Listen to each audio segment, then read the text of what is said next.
స్తోత్రం యేసయ్య. ప్రియమైన దేవుని బిడ్డలారా, క్రీస్తు నామములో మీ అందరికీ సమాధానం కలుగునుగాక.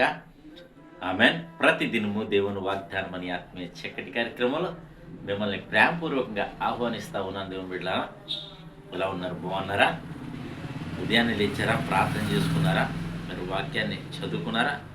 ప్రభు మరి మిమ్మల్ని బలపరిచారని నేను నమ్ముతున్నాను. ఎందుకంటే ఎవరును ఆయన యొద్దకు వచ్చి ఏమి పొందుకోకుండా మాత్రము లేరు. ప్రతి ఒక్కరూ ఆయన సన్నిధికి వచ్చిన వారికి మరి తగిన ఆలోచన, తగిన జ్ఞానము, తగిన శక్తిని, మరి తగిన ఆరోగ్యం, మరి సమస్తము మరి ఆయన బలపరిచినట్లుగా బైబిల్ గ్రంథంలో మనం చూస్తున్నాం.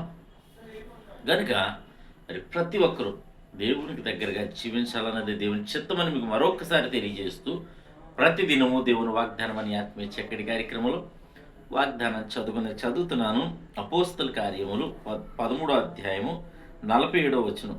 ఏలయనగా నీవు భూదిగంతముల వరకు రక్షణార్థముగా ఉండునట్లు నిన్ను అన్య జనులకు వెలుగుగా ఉంచి ఉన్నాను అని ప్రభు మాకు ఆజ్ఞాపించినది. దేవునికి స్తోత్రం. ఈ దినం మరి ప్రతి ఒక్కరూ పిలువబడ్డను, మరి నేనే కాదు, మీరే కాదు, ప్రతి ఒక్కరూ యేసు క్రీస్తు చేత పిలువబడి యేసు క్రీస్తు మరి రక్షణ ఎవరైతే పొందుకుని ఉన్నారో వారందరూ పిలువబడ్డామట.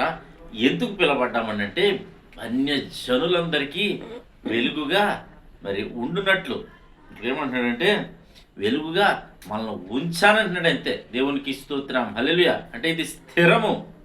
మరి స్థిరమైన, ఎందుకు స్థిరం అంటే మరి స్థిరమైన పునాది యేసు క్రీస్తే కనుక మరి ఆ స్థిరమైన పునాది అయిన మరి యేసు క్రీస్తును ఆధారం చేసుకుని ఆయన రక్షణ పొందుకుని ఉన్నాం గనక మరి ఆ రక్షణ స్థిరము గనక నీవు అనేక జనములకు వెలుగుగా ఉన్నావని మరి అర్థమిస్తుంది వాక్యము. కనుక మరి అనేక జనాలకు నువ్వు వెలుగుగా ఉన్న నీవు మరి ఏ విషయంలో కూడా నువ్వు భయపడొద్దు, దిగులు పడొద్దు. అలాగే మరి దేవునికి నువ్వు దగ్గరగా జీవించడమే నువ్వు నేను చేయవలసిన పని ఏంటంటే దేవునికి దగ్గరగా మనం జీవించగలిగితే దేవుల్లో ఉన్న కాంతి మరి ఆయన సన్నిధి కాంతి నీ మీదకు వచ్చి మరి ఆశీర్వదించునుగా కానీ వాక్యం ఉంటుంది కదా.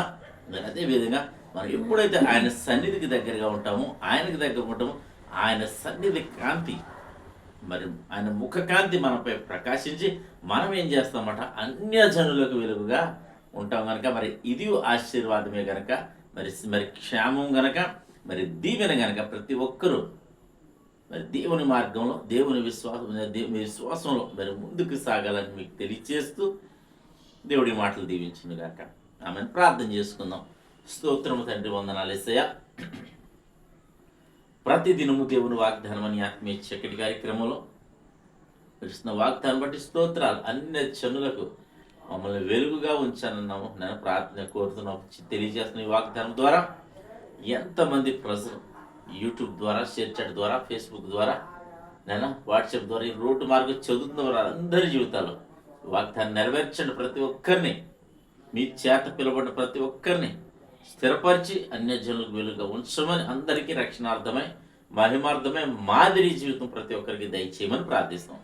దినం మా గ్రామాన్ని, మా రాష్ట్ర, మా దేశాన్ని కాపాడమని, తోడైండమని, అధికారులు, మంత్రులు, ప్రధానులు అందరినీ కూడా మీరు కనికరించి కృప చూపించమని, నేను వ్యాపారాల్లో, వ్యవసాయాల్లో, నేను ఆరోగ్యం కావచ్చు, ప్రతి విషయంలో ప్రతి ఒక్కరికి మీరు తోడయండి.